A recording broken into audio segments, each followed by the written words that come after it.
Some of former President Donald Trump's co-conspirators have already begun turning on him. According to new reporting by Politico, some are using the defense that they were just hapless pawns who were unwittingly manipulated by Donald Trump. They were just following orders. Now, 3 GOP activists who were indicted alongside Donald Trump in Georgia for trying to interfere with the 2020 presidential election basically asserted that their actions were all taken at Trump's behest.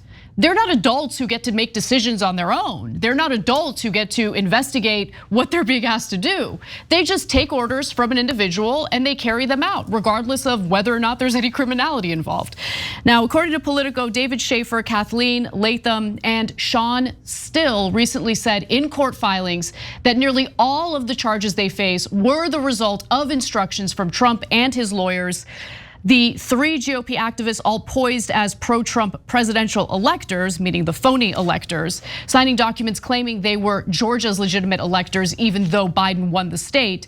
In legal filings seeking to transfer their prosecutions into federal court, they all indicated that they took that step at Trump's direction.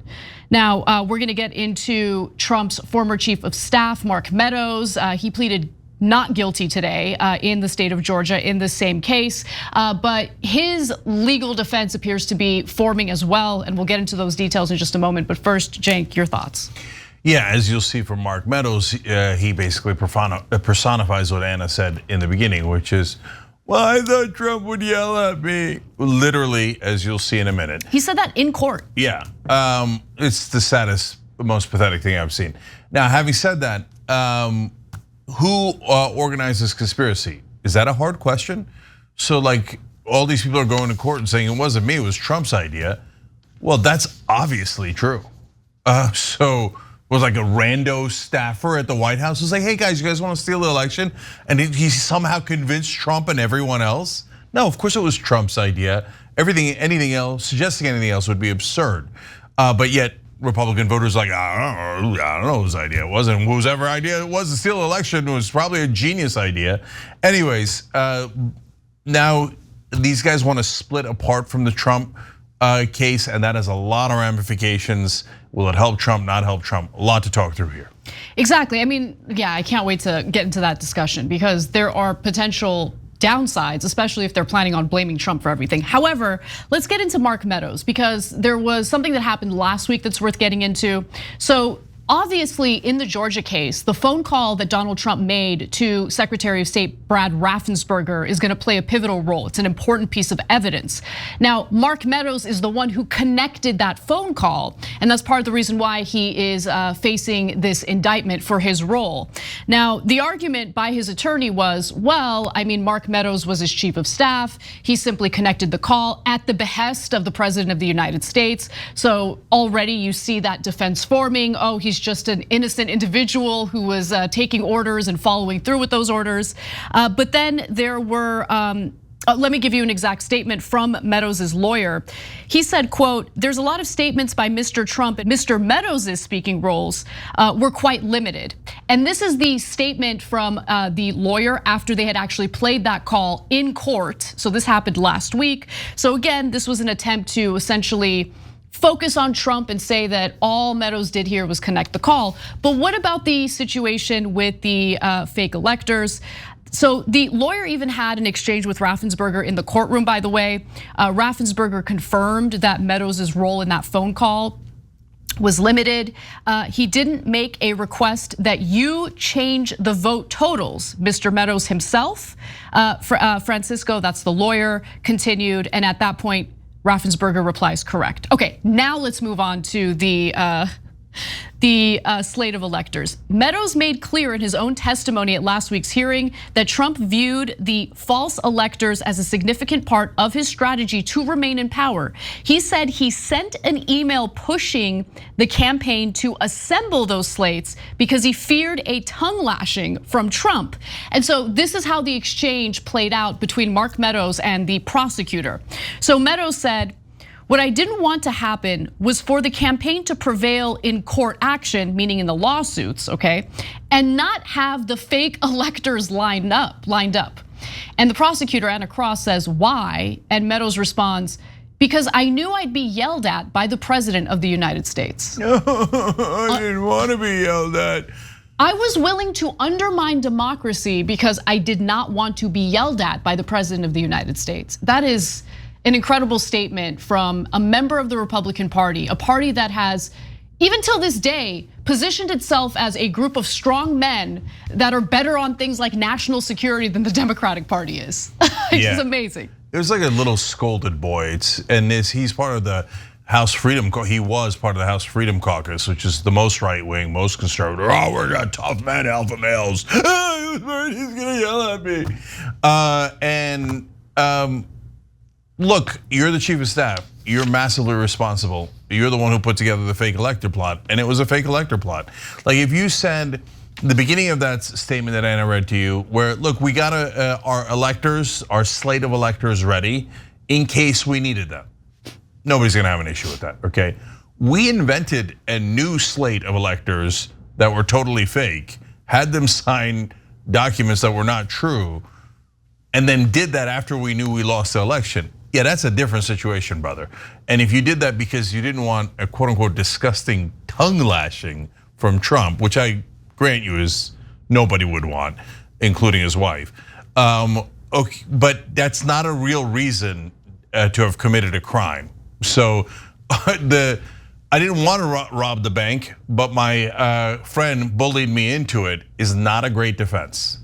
At first, Meadows was planning on exercising the defense of presidential immunity, basically, that these actions were taken as he was the chief of staff for Donald Trump. But that defense is unlikely to work, considering the fact that the actions that Meadows took part in did not have to do with official White House duties, but rather the Trump campaign itself. So the campaigning really is separate from White House duties as Trump's chief of staff. Now let's move on to the other element of this, right? So there are so many other co-conspirators. What are they hatching up? What are they planning on doing in regard to their defense? So remember, in the case of the Georgia indictments, the initial plan of action by the district attorney, Fani Willis, was to essentially try them all at the same time.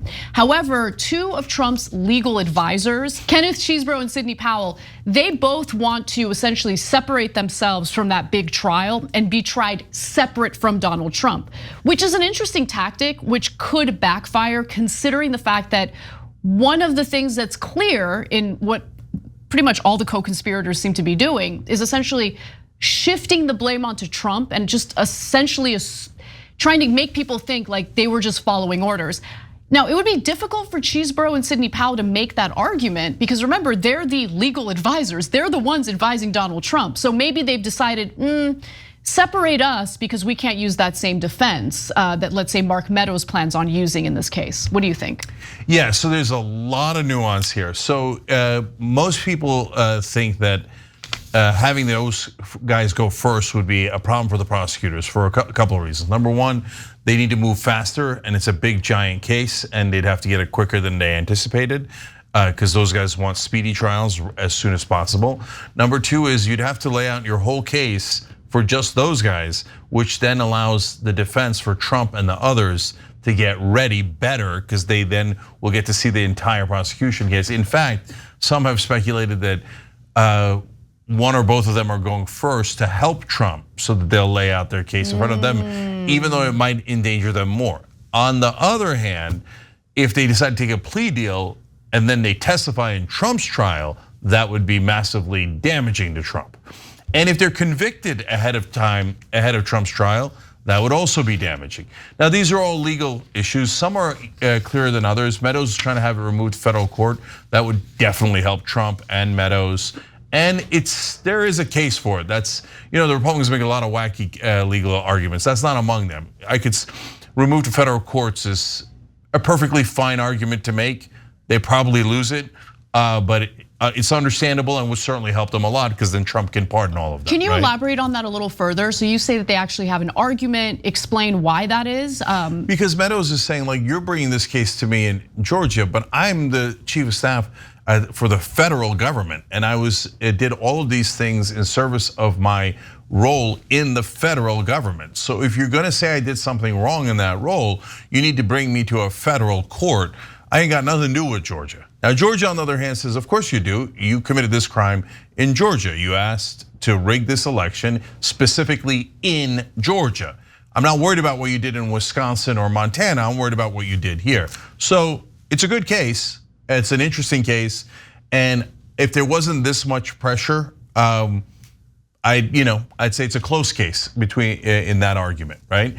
But with all the pressure, my guess is that they'll keep it in Atlanta. The other thing is, this is a conservative opinion, okay? And Anthony Scalia wrote the definitive, basically, case on this, statement on this. And he said, if the judge can, he should keep all the cases together, okay, rather than apart. Why? Because, well, then the prosecutor has to retry the case. There's 19 defendants here, potentially 19 times over. The witnesses have to come 19 times over.